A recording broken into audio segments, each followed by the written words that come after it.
So good question. I think whenever I see the role customer support or customer service, I always worry that the roles are a little bit too limited.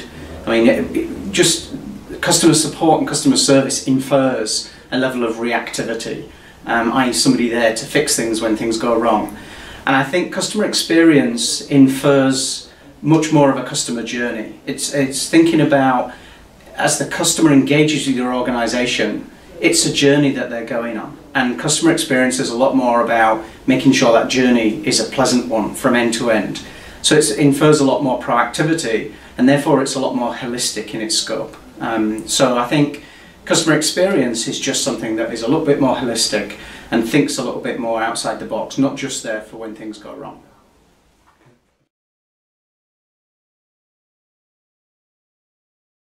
Well, quite simply, when your customers tell you are. It's really all about listening to the customers and establishing a mechanism to be able to quantify when you're delivering good experience and when you're delivering bad experience. And there's lots of methods of doing that. Many companies use customer satisfaction metrics and surveys. I think the most advanced method, and the method that most of the industry is kind of coalescing around, is Net Promoter Score. Many people will have heard of this already, but this is just a very simple mechanism of asking your customers whether they would recommend you to their colleagues or their friends as an organisation, or whether they'd recommend your product to their colleagues and friends, and asking you to score that on a score of 0 to 10. Anybody that scores you a 9 or a 10 is effectively a promoter of you as a service or as a company. Anybody that scores you a 0 to a 6 is a detractor. And the Net Promoter Score is just the percentage of promoters less the percentage of detractors. And what's been found is there's a high level of correlation between organisations that have high Net Promoter Scores and their revenue growth. So it's a good indicator of not only customer loyalty, but also future revenue growth as well.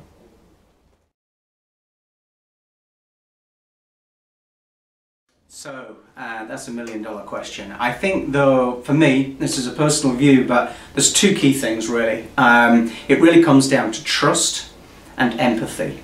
And you can then break those two things down. I mean, trust is a big one. I mean, trust is very important in any relationship, whether it's a husband and wife relationship, whether it's an employee and manager relationship, or whether it's a supplier and customer relationship.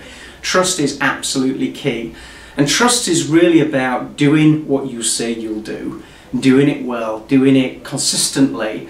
It's about not taking away control from the customer, and it's about not limiting their choices as well. And those are all the things that kind of go to build trust. And the one key thing, like with any relationship as well, is trust takes a long time to build, and it's very, very quick to undermine trust and to lose customer loyalty.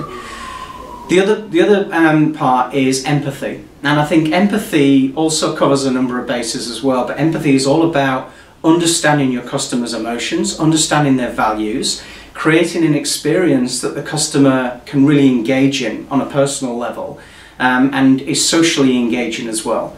Now that can differ from a business that's dealing with consumers versus a business that's dealing with business customers, but really it is all about engaging with your customers as individuals and as people, and people with values and emotions.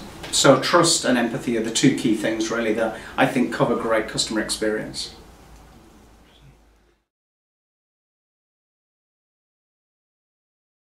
So you could write a business book, I think, about some of the examples of organisations that have really poorly undermined customer experience. I think that the ones that really come to mind, in some organisations there tends to be a bias towards too much quantitative analysis. Now, analysis and good data on customers is very important, but I think you can overanalyze customers, and if you overanalyze customers, it leads to not really connecting with them as individuals, and it undermines the empathy that I talked about earlier. So I think the first mistake is over-quantification and over-analysis of customers based on quantitative data, and that really undermines that kind of human touch and the real understanding of what's driving your customers.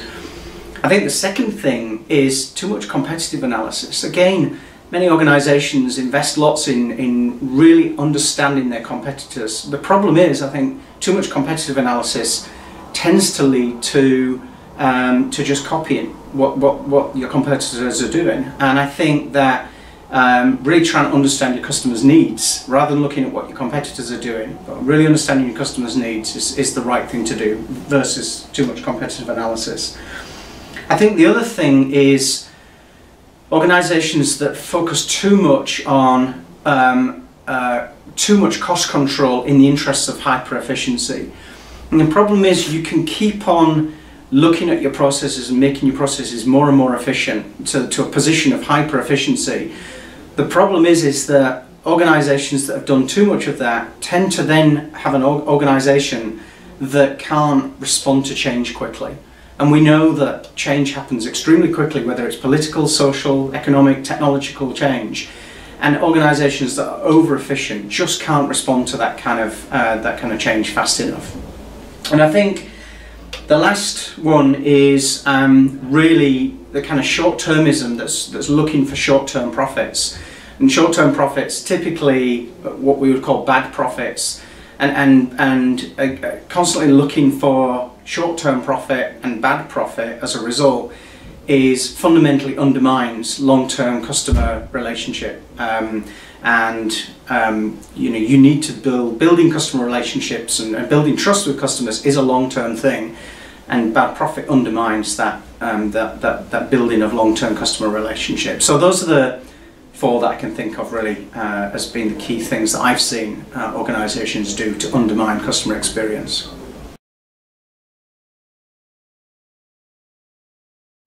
So, solving for the customer, and actually you'd think, wouldn't you, that from what I've said and the importance of customer experience, that I would say yes. You know, customer experience, customer centricity is absolutely king. That must be the number one thing that most organisations should focus on. And to an extent, I think that is the case. However, I think most organisations, and in most of their business decisions, they're always looking to solve for three different things. You're either solving for the shareholder, you're either solving for the customer, or you're solving for the employee. And sometimes it's a trade-off between those three things. I do think solving for the customer is super important, but ultimately, particularly in large organisations that have large numbers of people that are employed to connect and engage with the customer on a day-to-day basis, I actually believe that solving for the employee is probably more important than solving for the customer. Or at least, let me put it a different way. If you focus on solving for the employee and helping the employees do a good job, so that's what most employees want to do. They don't come to work to do a bad job. They come to work to feel like they've done a really good job. So if you help them do a really good job and solve for them and enable them to do the best that they can, then they will do the best that they can for the customer. So solve for the employee and the employees will solve for the customer. And ultimately, if you're solving for the customer, you're building long-term customer loyalty, which drives long-term revenue growth and ultimately solves for the shareholder. So I think that if we were to put them in any kind of order, I think, think about and talk to your employees, the employees that are engaging with customers every day, and help them do the best job that they can, and they'll solve for the customer, and the customer will ultimately solve for your shareholders.